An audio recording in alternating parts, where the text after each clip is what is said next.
Okay, today I'll be talking about what are my views on superstition. Most superstitions are based on scientific ideas such as good luck and bad luck. Think about luck. What does it mean? If you think you have luck, it means that there is some force walking in the universe to organize everyone and everything around you just to make you happy or sad. Just you, not anyone else. And on top of this strange idea, the way you activate these forces for good luck or bad luck is to walk under a ladder to see a black cat cross your path, to break a mirror or some other such innocent event. If you can control all those people and things by simply having a cat walk across your path, you must be a very special and powerful individual.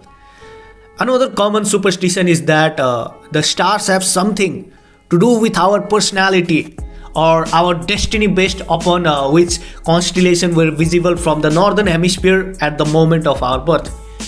To believe this, you would have to believe that huge balls of burning gas, stars millions or billions of miles from our planet, have some effect on us.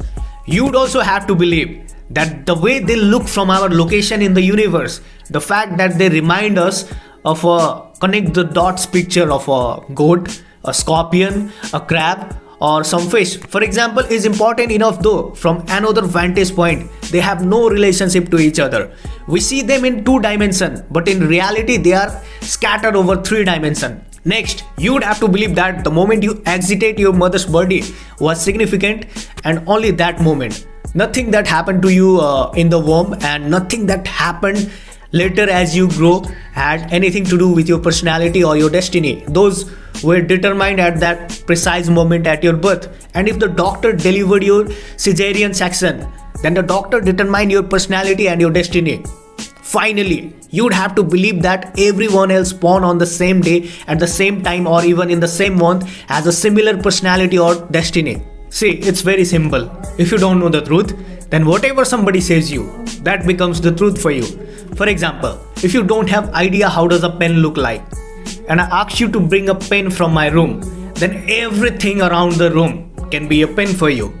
And also people can fool you very easily by showing you anything and telling you this is a pen. But if you know how does a pen really looks like, nobody can fool you.